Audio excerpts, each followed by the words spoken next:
I don't have a right to that freedom because I'm a mother or something. I don't have a, people don't give me, or somebody doesn't give me that right, or being a mother doesn't give me the right to do that. Because I'm a mother, I can't feel something like that, say something like that. Thank you. I've just been listening to an interview that we'll be discussing a little later in our program. In the first presentation on this series, I talked about the therapist in psychotherapy. And I tried to describe the sort of climate that I hope to create with a client. An atmosphere or a climate which is marked by certain attitudes of mind. I told how important it has come to seem to me to be real and genuine in the relationship, and to feel a prizing, an acceptance, a liking for the client, and to be sensitively understanding of the way the client's feelings and the client himself seems to himself. But I said almost nothing of what occurs in the client in this business of psychotherapy. And today I want to try to give some inkling of the richness of the process that goes on in the client in such a relationship as I tried to describe. I think if I were to try to pick just a few brief aspects of the process, I would label the first one exploration, because the client is exploring a great many things. He's exploring the relationship to me, the relationship to the therapist. And then he explores his problems and all their ramifications. And this leads to an exploration of his feelings. And as he explores his feelings, he both discovers and explores feelings that he never knew he had, and aspects of himself that he has never known. So that he's finally exploring elements of both feelings and self which up to this time have not been a part of his awareness. So that the first aspect of the therapeutic process could be called exploration. And I think a second element might be termed clarification or differentiation. I think that any persistent personal problem is made up of muddled feelings. A person tends to feel, oh, I'm awful, or in regard to his marriage or his sex life or his relationship to his work, he feels it's just a frightful mess. But that's a kind of a global, fuzzy, unclear, ununderstood, undifferentiated feeling.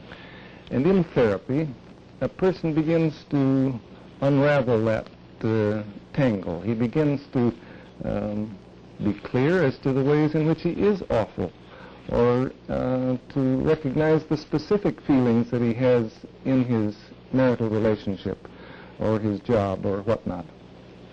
So that the second element in the process, I think we could think of as differentiation or clarification of feelings. Then there's another element in the process that's a little difficult to explain. The client experiences right now the feelings that are implicit in his problem. He experiences right now how awful he is, or he experiences the anger that he feels toward his wife, or he experiences perhaps the shame and humiliation that he sometimes feels on his job. But in such a relationship, the experiencing is different.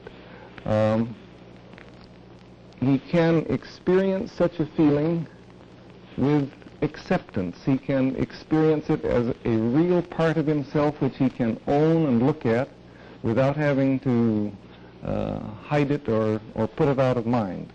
So that this third element of the process we might call an acceptant experiencing of feelings. Well, perhaps it's already clear to you that it's difficult to convey in words what the therapeutic process is like. And so I'm going to take you into a therapeutic interview and let you sense for yourself what's going on.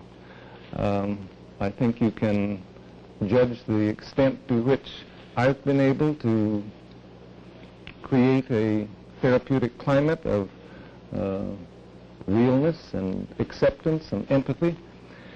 And you can get a feeling for the client's exploration of feelings and the gradual differentiation and unraveling of feelings, and also perhaps the living of feelings in the moment. Now, what I'm going to show you is a portion of an interview held some time ago. It was filmed, and I'm very grateful to the client for her permission to show it to you. It's a part of an interview with a young mother, a widow, with whom I'd already had a number of contacts. She's been talking about her small daughter and some of her negative feelings, and the feeling that she may be hurting her daughter through these negative feelings because sometimes she doesn't even want to be a mother. Somebody that could stand up to me, or that could stand up on his own feet, or something like this, another adult or something like that.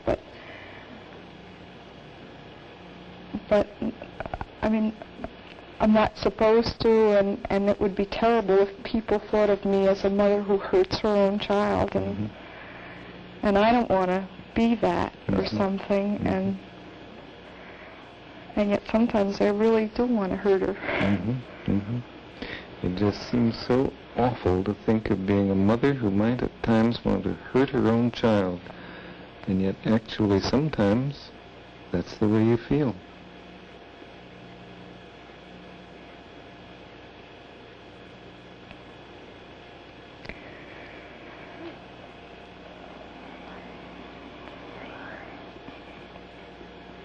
And I feel as if, well, sometimes I just resent it. You know, I give her the right to say I hate you, but I don't have the right to say that to her.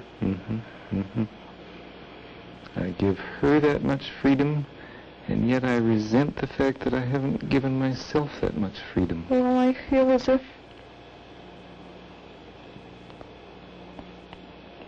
I don't have a right to that freedom because I'm a mother or something. I don't have people don't give me, or somebody doesn't give me that right, or being a mother doesn't give me the right to do that. Because I'm a mother, I can't feel something like that. I can't say something like that.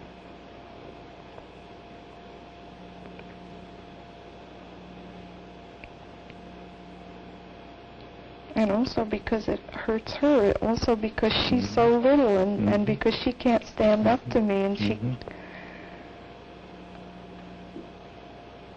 I mean, when she says to me, I hate you, I can say, all right, you hate me right now,